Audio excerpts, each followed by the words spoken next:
Dia Nacional de Luta contra a Violência à Mulher foi lembrado esta semana, no último dia 10 de outubro.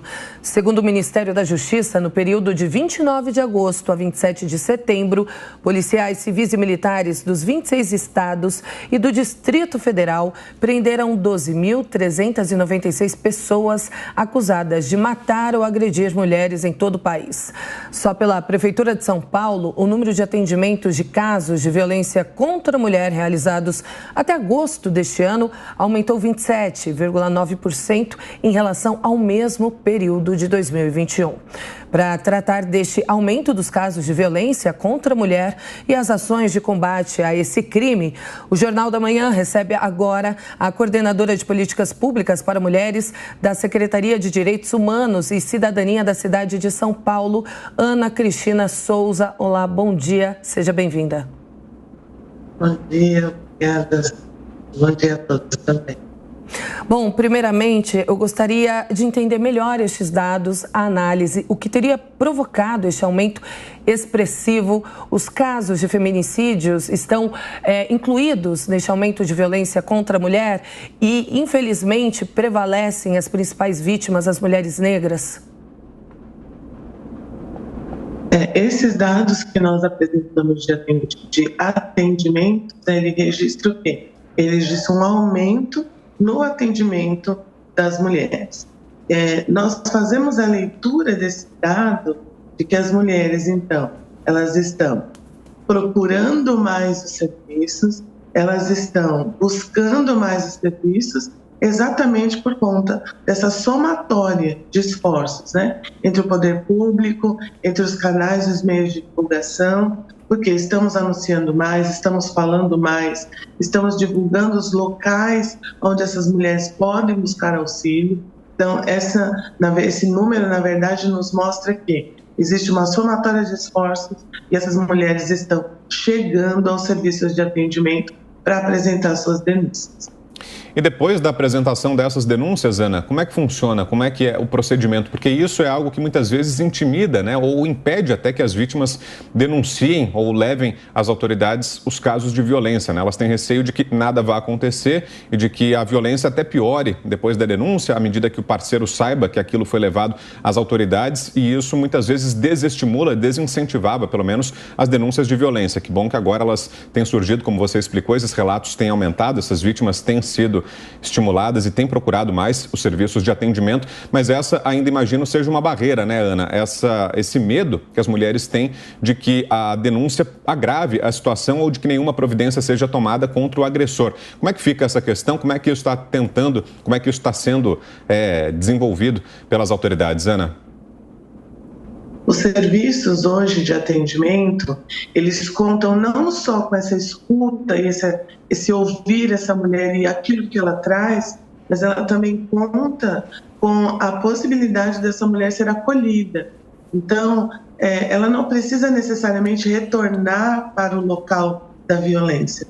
Ela pode, sim, contar com realizar a denúncia, ter o atendimento da delegacia. No caso que nós temos, né, um equipamento que nós temos e que tem esse atendimento completo, é a Casa da Mulher Brasileira. A Casa da Mulher Brasileira, ela vai encontrar o atendimento de profissionais de psicologia, de serviço social, ela tem o atendimento da primeira Delegacia de Defesa da Mulher, tem o atendimento da Defensoria, da Promotoria e do Tribunal de Justiça.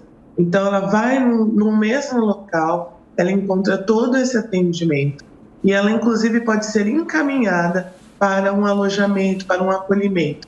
Ela acompanhada dos seus filhos. Então, ela não precisa ter receio de que ela vai ficar exposta à violência, exposta ao autor da violência. Não. Ela pode contar com esse alojamento e ser encaminhada, inclusive, para outros serviços especializados de acolhimento.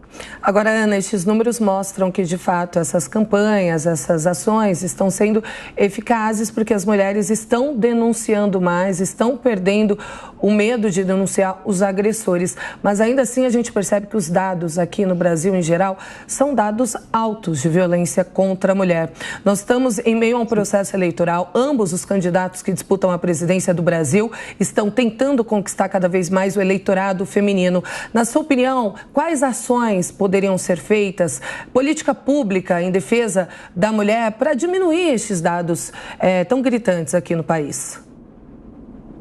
Quando nós estamos falando das políticas destinadas a mulheres, a cidade de São Paulo hoje conta com uma rede robusta.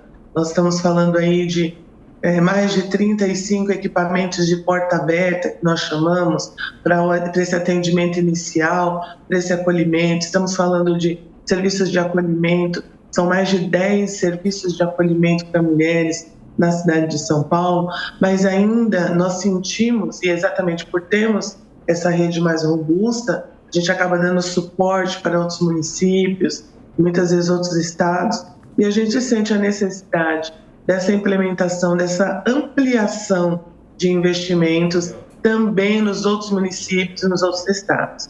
Então, ainda há uma necessidade de que outros municípios tenham essas políticas injetadas, né? E tenham essas políticas sendo efetivadas nos seus espaços, nos seus territórios. São Paulo ainda conta com uma rede maior, sim, e é preciso investir mais nos outros estados e nos outros municípios.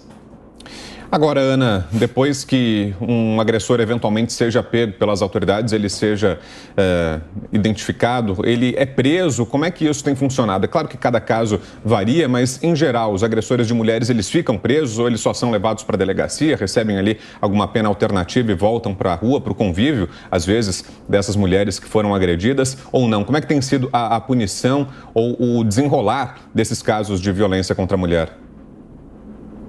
A Lei Maria da Penha, ela vai dizer que é de responsabilidade também dos municípios, do Estado e da Federação prover políticas que façam o atendimento dos autores de violência.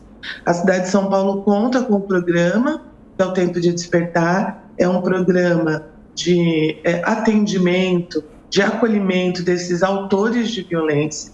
Essa penalidade, se podemos dizer assim, ela é aplicada no momento em que o juiz ele está nessa audiência com esse autor, e há a possibilidade, sim, se ele não for preso, dele ingressar nesses programas, e aí sim, nesse programa, ele passa por todo um processo que é o que a gente vai chamar de ressocialização, para que esse homem ele não produza, vamos dizer assim, mais vítimas, né? Então, há esses dispositivos na lei que vão permitir aí que esse homem, sim, ele pode ser preso, né? Ou ele pode passar por esse programa de ressocialização. Ana, e uma dúvida que eu tenho, nestes números de aumento de violência contra a mulher, estão incluídas também as mulheres trans? Sim, porque os nossos serviços também atendem mulheres trans. Ana, e uma outra dificuldade também, além de todo o drama que essas mulheres vivem, essa situação piora ainda mais quando tem crianças envolvidas, né? Quando essas mulheres têm filhos. Como é que é o tratamento nesses casos? Como é que é o apoio, o atendimento, o acolhimento às vítimas de violência doméstica que ainda por cima têm filhos? Na verdade, grande parte das mulheres só decidem romper com a violência quando as crianças, essa violência chega nas crianças. Quando as crianças começam a ser o alvo da violência. Nós trabalhamos, né, enquanto serviços de atendimento da Secretaria de Direitos Humanos, com uma ferramenta chamada Violentômetro, tem no nosso site, é só acessar o site da Secretaria de Direitos Humanos, e o Violentômetro ele vai nos falar, né, dessa crescente da violência. Então, é uma violência que vai crescendo e ela chega um momento que ela vai chegar nos filhos. Normalmente é esse o momento em que essas mulheres rompem com esse relacionamento abusivo.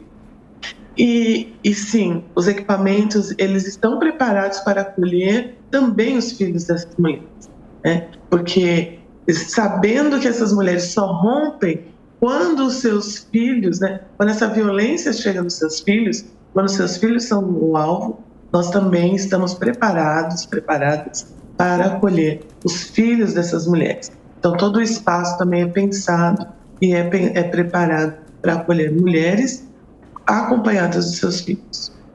Conversamos então agora com Ana Cristina Souza, ela que é coordenadora de políticas públicas para mulheres da Secretaria de Direitos Humanos e Cidadania da cidade aqui de São Paulo.